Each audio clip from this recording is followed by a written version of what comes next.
Hello guys, HP aspirant zone में आपका स्वागत है।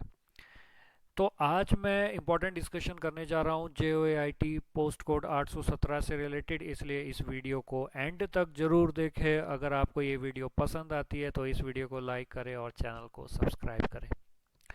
अच्छा, इस डिस्कशन में मैं सबसे पहले बात करूंगा candidate shortlisted for the typing test, मतलब कितने कैंडिडेट्स आपके शॉर्टलिस्ट किए गए थे टाइपिंग टेस्ट में।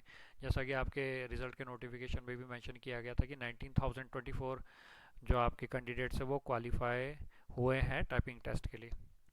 अच्छा, बात करूंगा मैं कि 17 जुलाई तक कितने कैंडिडेट्स का टाइपिंग टेस्ट हो चुका है। आप सभी को पता होगा कि 14 जुलाई को आपका टाइपिंग टेस्ट स्टार्ट हुआ था और 17 जुलाई तक का टाइपिंग टेस्ट हो चुका है। The number of candidates are 1440। इतने कैंडिडेट्स का आपका जो टाइपिंग टेस्ट वो हो चुका है।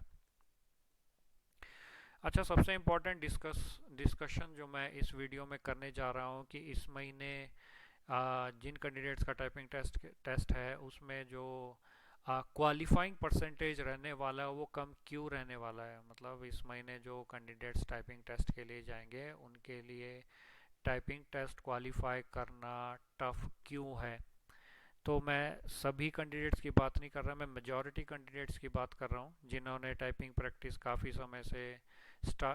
समय पहले से स्टार्ट की है। उनके लिए तो इजी रहने वाला है, लेकिन जिन्होंने टाइपिंग प्रैक्टिस अभी से स्टार्ट किया है रिजल्ट के आने के बाद उनके लिए बहुत टफ रहने वाला है, क्योंकि उनको टाइपिंग प्रैक्टिस करने का टाइम ही नहीं मिला।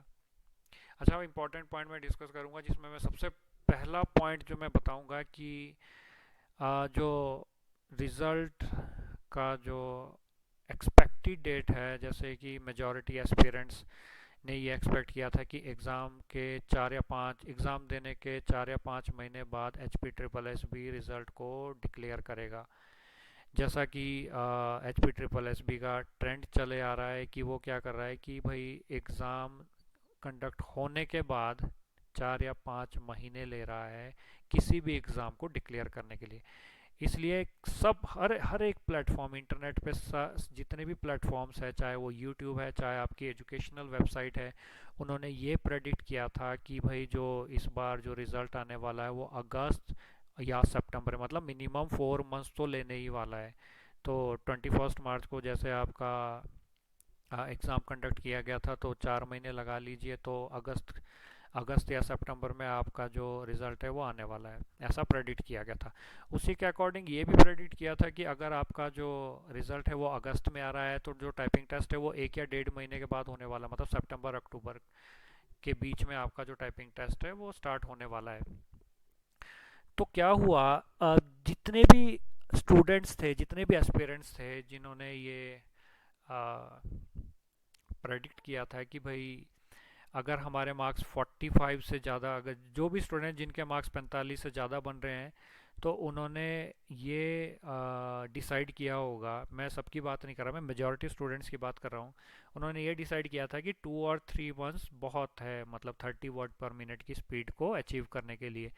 तो मेजॉरिटी ने ये डिसाइड किया होगा कि हम जो टाइपिंग प्रैक्टिस है वो जुलाई से स्टार्ट करेंगे और अगस्त में रिज़ल्ट आएगा और सितंबर अक्टूबर में आपका जो टाइपिंग टेस्ट है वो कंडक्ट होगा। तो उन्होंने जो प्रेडिक्शन है वो बहुत गलत लगाई, क्योंकि जुलाई में ही आपका जो रिज़ल्ट है वो डिक्लेयर हो गया। तो उनको जो टाइपिंग प्रैक्टिस है वो टाइपिंग प्रैक्टिस का मौका ही नहीं मिला। अच्छा, मैं नेक्स्ट बात करता हूँ। जितने भी आपको पता है कि इस बार जो कैंडिडेट्स है वो बहुत ज़्यादा थे, मतलब 1,07,000 कैंडिडेट्स ने आपका एग्ज़ाम भरा था। तो इसमें मेजॉरिटी कैंडिडेट्स ऐसे होने वाले हैं जो पहली बार टाइपिंग टेस्ट देंगे, मतलब एक टाइप का एग्ज़ाम का प्रेशर होने वाला है। तो प्रेशर भी काफ़ी कुछ डिसाइड करने वाला है। सुनने में ही आया है, 1-2 दिन पहले की बात है कि HP SSSB में एक लड़का, उसके हाथ कांप गए थे और वो लड़का टाइप नहीं कर पाया, मतलब एक टाइप का नर्वस हो गया था। मतलब प्रेशर भी बहुत फ़र्क डालने वाला है जो आपका जो टाइपिंग टेस्ट स्टूडेंट्स क्वालिफाई करने वाले हैं। अच्छा, ये मैंने पहले ही बता दिया था कि जो आपका जो रिज़ल्ट डेट है, इस बार क्या हुआ, 3 महीने में ही रिज़ल्ट आपका आ गया। जो HP SSSB ने डिक्लेयर किया है, 1 जुलाई को रिज़ल्ट डिक्लेयर हो गया और आपको सिर्फ 12 या 13 डेज़ दिए होंगे, मतलब 12-13 डेज़ में आप प्रैक्टिस नहीं कर सकते। अगर आपको ये वाला एग्ज़ाम क्वालिफाई करना है तो पेपर में देख के, बिना देख के टाइपिंग करने के बाद आपकी जो घर पे जो स्पीड आनी चाहिए वो 37 से 40 के बीच में आनी चाहिए। 37 to 40 वर्ड्स पर मिनट।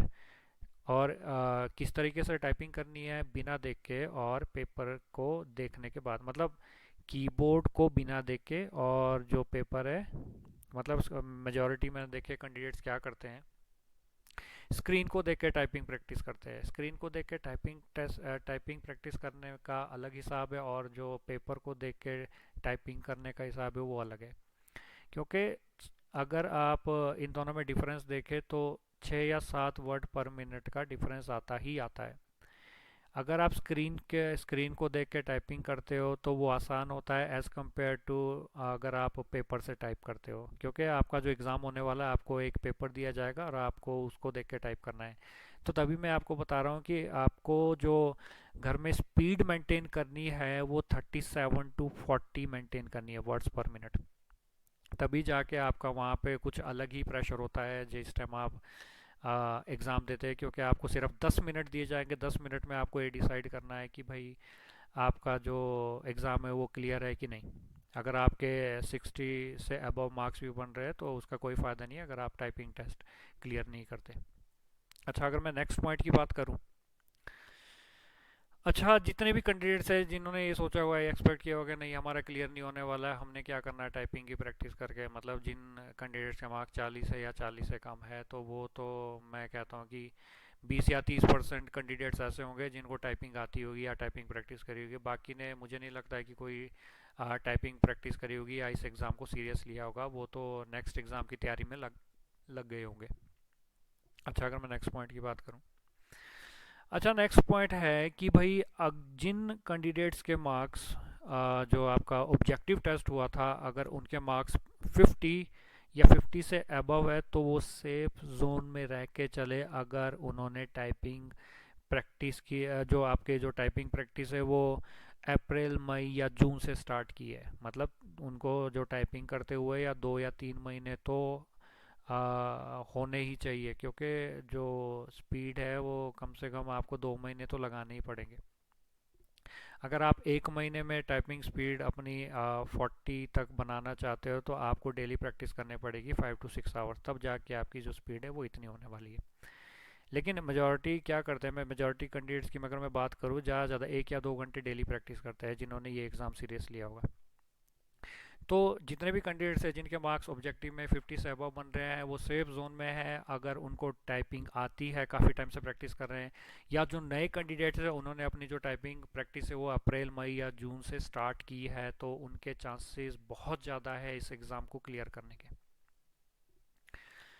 अच्छा, तो मैंने आपको ये जो डिस्कस किया उससे मैं ये निचोड़ निकालता हूँ कि जिन कैंडिडेट्स का एग्ज़ाम 15 अगस्त से पहले है, 15 अगस्त से पहले पहले है, तो वैसे ही उनको टाइम कम मिलने वाला है। तभी मैंने आपको लिखा है कि उनके 60% चांस होने वाले हैं क्वालिफाई करने हैं, क्योंकि उसमें मेजॉरिटी ऐसे ही कैंडिडेट्स होने वाले हैं जिन्होंने टाइपिंग प्रैक्टिस नहीं की है या जिनको टाइपिंग प्रैक्टिस करने का टाइम नहीं मिला।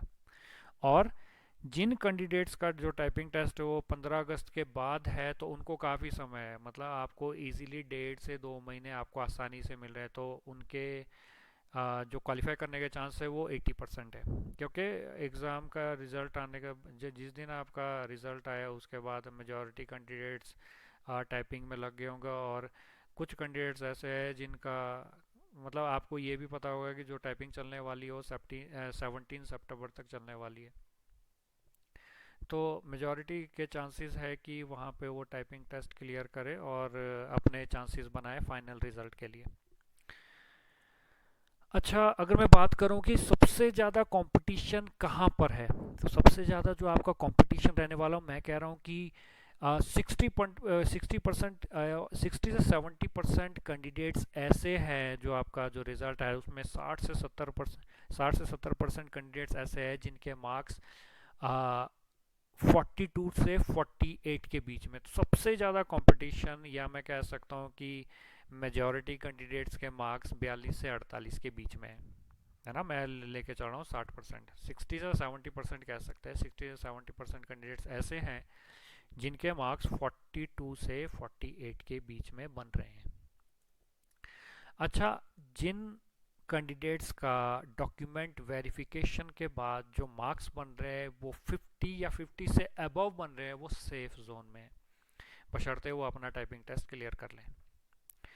अच्छा, तो अगर मैं बात करूं, मैंने भी काफ़ी जगह सर्वे डाला था, पोल कंडक्ट किया था, और बड़े बड़े यूट्यूब चैनल्स हैं जो पोल कंडक्ट करवाते हैं। उनके अकॉर्डिंग और मेरे अकॉर्डिंग जितने भी मैंने अभी तक या कहीं से भी कंसल्ट किया होगा, जैसे मेरे काफ़ी फ्रेंड्स हैं जिन्होंने ये वाला एग्ज़ाम दिया है, तो मैं ये प्रेडिक्ट करता हूँ कि जनरल के लिए जो कट ऑफ रहने वाला है वो 48 के अराउंड रहने वाला है, प्लस माइनस 0.5।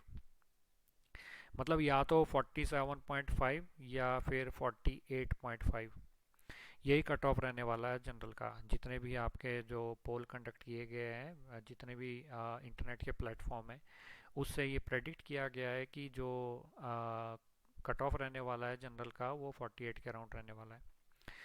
अच्छा, जो कट ऑफ के बारे में मैं मतलब सिर्फ जनरल का ही बताया है, क्योंकि मैं अलग से एक वीडियो बनाऊंगा जिसमें मैं हर कैटेगरी का बताऊंगा कि कितना कट ऑफ रहने वाला है।